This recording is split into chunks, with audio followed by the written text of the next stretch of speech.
choices, including those about diet, do not stem from reason or knowledge, but rather from learning and training received from an early age. This is like a bakery clerk unconsciously acquiring the smell of cake, or how we naturally learn to speak our mother tongue. Our surroundings, parents, society, and culture constantly influence our perceptions, forming deep-seated views, also known as habits. These ingrained views dictate our choices.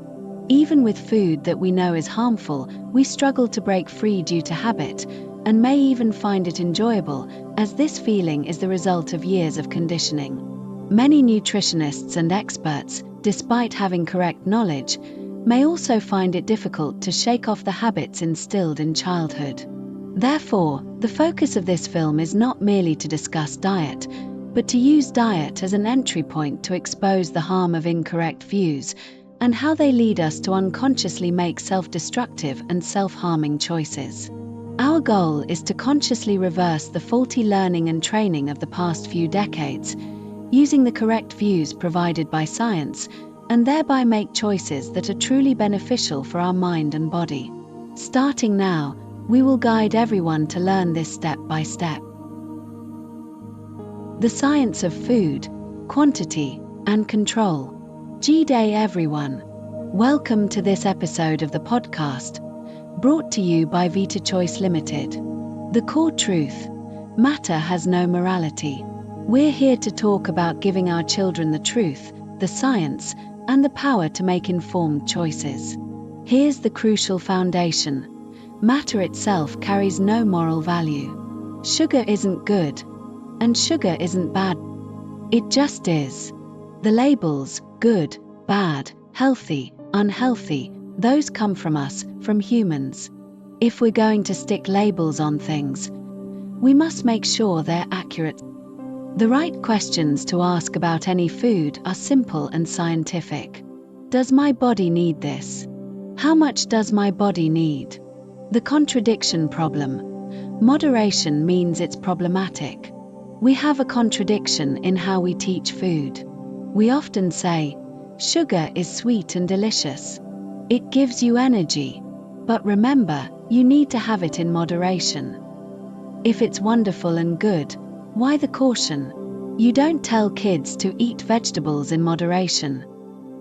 The mere fact that we say moderation proves the substance is problematic. We shouldn't be loading the front end with positive labels that contradict the caution at the back end. That's confusing at best, and dishonest at worst. The truth: you're in control. We're raising kids in the science and AI age. We must ditch outdated, confusing messages. Here's the truth kids need: you are in control. The child is the king or queen of their body's castle. Sugar doesn't run into your mouth. You put it there. Food doesn't make you sick. How much you eat makes you sick. Matter doesn't control you. Understanding that is empowering. The core science: assets versus liabilities. Your body needs specific, optimal quantities. Not too little, not too much. This isn't negotiable, it's biology. Think of your body like a business. When you eat the right amount of something your body needs equals, that's an asset. When you eat more than your body needs equals, that's a liability. That is debt, a burden your body now has to deal with. Most modern diseases, like diabetes, fatty liver, obesity, heart disease, come from too much of something. Usually too many carbohydrates.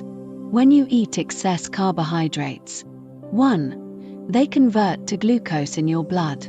2. Your body stores excess glucose in your liver as fat. 3. Over time, that fat accumulates, eventually leading to fatty liver disease. 4. That can progress to liver scarring, cirrhosis. 5. In some cases, that leads to liver cancer. The excess isn't neutral or harmless. It's actively creating problems. The DNA principle: information is everything. The saying "you are what you eat" is not quite right. What you eat provides raw materials. Your DNA provides the instructions, the information. Together, they create what your body needs. For example, your body breaks down protein into basic amino acids, raw materials, like Lego bricks. Your DNA sends out signals, information, about what to build. The body reassembles those amino acids according to the DNA instructions. The result is human protein. Your DNA can instruct your body to build. Muscle protein makes you strong. Or cancer protein makes you sick. Same raw materials.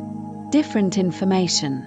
Different outcome. This means information, the signals from your DNA, matters more than the raw material itself. Teaching strategy.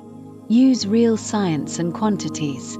Kids are smarter than we give them credit for. They can handle the truth.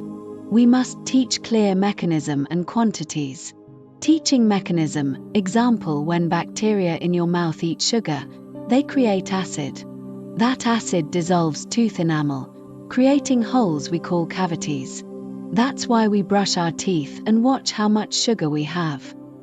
Teaching quantities, example, see this apple? It already has natural sugar in it, enough for what your body needs. That chocolate bar, it has 10 times more sugar than the apple. Your body doesn't need 10 times more. That extra becomes a problem your body has to solve. Practical implementation. Clean up your language. For parents and educators, start by cleaning up your language. Stop saying, "That's yummy." Subjective judgment. "That's naughty." Moral judgment. Start saying, "That has a lot of sugar." Your body doesn't need that much. We already had our amount for today. The goal is not to create kids who are afraid of food, but kids who understand how their bodies work. When we teach from science, truth, and empowerment, we give them the ability to think clearly about their own health for the rest of their lives. Remember, teach them young. Teach them true. Teach them science. We'll catch you next time.